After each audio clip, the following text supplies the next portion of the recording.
One of the things that it is that we know is that within the Democratic Party right now, there's not much of a shining light.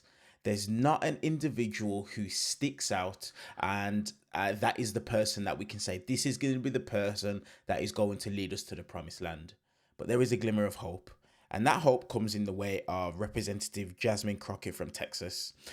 In this video, we're going to see Representative Jasmine Crockett literally do a teardown of Donald Trump, Republicans, and Donald Trump's big, beautiful bill. As usual, let's watch the video in full, and then I'm going to give you guys my thoughts towards the end.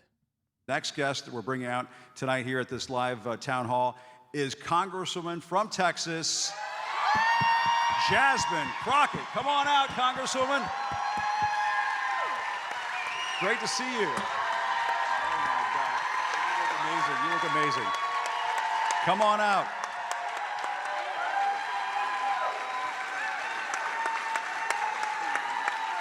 All right. And there's your mic right there, Congresswoman. I love this T-shirt. There's your mic right there. That's for you right there. Yeah, that's it. Okay. And so good to see you. Thank you for coming tonight. Good to see you too. This is amazing.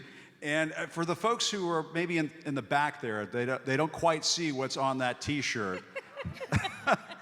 This was something that you made go viral, to say it mildly. Yes. So I have a B6 T-shirt on, but these are our Pride colors, and I didn't have anything else to rep Pride, so I put on my B6 shirt. Let's hear it for Pride. Let's hear it for Pride. Absolutely. And there's a certain expression on there, too, that I think you made famous, too. It's not just the colors. Yes, bleach blonde, bad built, butch body. And I was saying this earlier, Congressman, and thank you so much for doing this. We really appreciate it. That you don't need a memo. You don't need talking points. They don't need to shoot you an email that says, don't back down. No. And that message, your approach, has resonated with the American people. I mean, it has resonated all over the country. I was in New York when you won a Webby, and they were going crazy there. Why did you decide to do it this way? Is it just something that's coming out of you? How do you explain it? Yeah, so for me, it's just being me. I don't really know how to be anybody else. And I think at some point in time, I was kind of wanting to be fired. But it didn't quite work out that way. But no, the reason that I got into politics in the first place is because I was frustrated. And I think the frustration that I feel is the same frustration that most Americans feel. And instead of trying to kind of do what the playbook says I'm supposed to do, I am letting out those frustrations. And I think the American people really relate to that. Yeah, absolutely. So true. And Olivia and Mike, if you guys have questions, feel free to chime in. I just want to thank you because I'm from Texas and I don't know what's happening down there, but you are a gem in that state. So thank you. Thank you so much. Yeah, and I mean, you know, there's a lot going on right now. There's the so-called big, beautiful bill, which obviously is, you know, a crock of shit. Right. And, you know, this issue with Medicaid, I was, you know, just astounded that Senator Joni Ernst of Iowa was saying over the weekend, late last week, oh, we don't have to worry about cutting Medicaid. We're all going to die anyway. And I'm thinking to myself, isn't the point of healthcare to postpone that as long as possible? Like, we don't want that to happen. Isn't that the point? Sorry, Mom. Yeah. She's in No, the but front I think row. that is the point. I think that, you know, Republicans want poor people to die as quickly as humanly possible. Yeah. I mean, listen, I agree. I don't think that that is a glitch, but that's actually part of the design. Yeah. The idea that you've got someone who has the audacity to say to people that sent her into D.C. to work on their behalves that you're going to die. I mean, I think we all know that. Yeah. But the reality is that you've decided that you want to be a gravedigger, and I don't think that that is who they elected you to be. They elected you to actually breathe life into them. Yes. I thought they were pro-life. I don't know. I heard that too. They call themselves pro-life, but it sounds kind of pro-death when you say we're all going to die. Yeah. It's usually pro-death. But. And, you know, the other thing that I wanted to talk to you about is because we have these wonderful federal workers who are here tonight. We're going to have a town hall portion of this program coming up in just a few moments. Let's hear it for the federal workers who are in the audience tonight. From all kinds of agencies. I met a nice lady from USAID earlier, a gentleman from the VA. People are hurting right now, and they're wondering, Congresswoman, what can be done? It's a hard question to answer. It really is, but first let me just say thank you.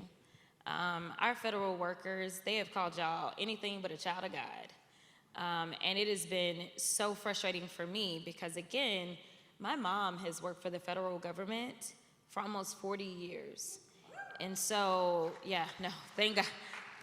Good job, Mom, because I don't have 40 in me. But no, it has been so hurtful to me as a member of the Oversight Committee to hear them talk so badly about our federal workers and act as if they are lazy and if they're a drain on our system, instead of acknowledging that they are public servants who could be getting paid a lot more money doing something else, but choose to serve the American people. And so, you know, for me, I want to make sure that we are lauding the heroic work of our federal workers. I actually had a constituent that passed away who had also almost done 40 years of federal service to the post office. It is time for us to protect those that are going out and serving on the front lines and stop all of the hate that they have been dispersing. And so much of that came at the hands of Elon. But honestly, it was before Elon. Elon just came in, saw that the hate was going on, and decided, you know what? The best way to make sure that we can cut some of our bills is to cut off those that are providing the resources. Yeah. So while it may not be on any budget line item that VA resources technically are cut, or that Social Security is cut, when you're cutting out the Social Security worker or you're cutting out those that work at the VA, then ultimately you won't be able to render those services. And so I will continue to speak out, and I will continue to uplift your amazing stories and messages in your work. That's wonderful. And you mentioned Elon Musk. I think I just saw him riding out of town in a cyber truck. He's kind of been shown the door here in D.C. And one of the things that struck me the other day when we had this conversation on my show is you were telling me some of your Republican colleagues come up to you when the mics aren't hot, when the cameras aren't around, and they say, you know, Congresswoman Jasmine, we know this is crazy too. Yeah. They're aware. Yeah, no, absolutely. And a lot of them didn't like Elon either. I can't imagine why, you know. There were definitely some conversations before they started having all of those town halls. And there were definitely some Republicans that were wanting us to do all that we could to take Elon down. And I'm like, find a backbone, find a backbone. Yeah. We can do it together. But yeah. Of course, we as Democrats, we did the heavy lifting. And you know, here's the deal. It's all a game, right? So they understand that Elon was becoming a drag for them. And so they're like, oh, let's just cut kind of that dead weight. But the reality is that Elon will still be looming, as well as the terrible impact that he's had thus far. We still don't know the extent of the damage that he's done. And that's a really big concern of mine, is what have you done with our data? What data did you gain access to? Right. And who all had access in other eyes, and how secure was that data? Like, I have real questions. Yeah, who's Big Balls? I mean, who's this Big Balls guy? I mean, did you hear about the Big Balls guy? I guess he's gone too. He's in the Cybertruck too. Something tells me that his balls are tiny, but nevertheless. Nevertheless. Yeah. If you have to say it. If you have to say it, if you right? have to say it. Exactly, you know. It's usually a good sign. Yeah. But no, the American people deserve answers. And I think that once we start to recognize that these things are not partisan things, these things are things that are impacting all of us, I think the better we will be. Right now, we are so divided as a country, and I just want us to come back together. I get that we may not agree on everything, but we should at least see the humanity in one another and say, you know what? I care if your personal information was out there. I care if you're going to lose your health care. I care if your family member is going to be deported. I care if your LGBTQIA brother or sister is being discriminated against. Like, we just need to get back to the basics of literally having a little bit of humanity for one another. And if we do that, I think that we can come together and say, people like the Elon Musk of the world, or the other billionaires that have decided that we don't really care about what happens to everybody else so long as we have our lifeboat. I think there's more of us than there are of them. And if we can just come together, we'll do a lot better. I love that. That's absolutely right. And I think the people at home want you guys to fight. I think they want the Dems to fight. And I think that's why you've struck a chord. I do. I think they do. And I think you want to see a little bit more of that too. Listen, I am a trial lawyer, so I know how to fight. Like that's one thing that I know how to do. So for me, where I can find agreement, I always have and always will. But I'm not gonna let you do the things that we see them doing, the heartless things, and then just sit there and say, well, let's find a middle ground. There is no middle ground when people are dying. Yeah. There is no, no. Or how about our Constitution? When Stephen Miller goes out Absolutely. there and says, maybe we won't have due process. And No. give me a break. There's no middle ground. In fact, it was funny in judiciary because there was someone who thought he was going to challenge me because I laid out that they have now become the party that absolutely has no respect for the Constitution. And he was like, the gentle lady from Texas, really said something that was basically rude.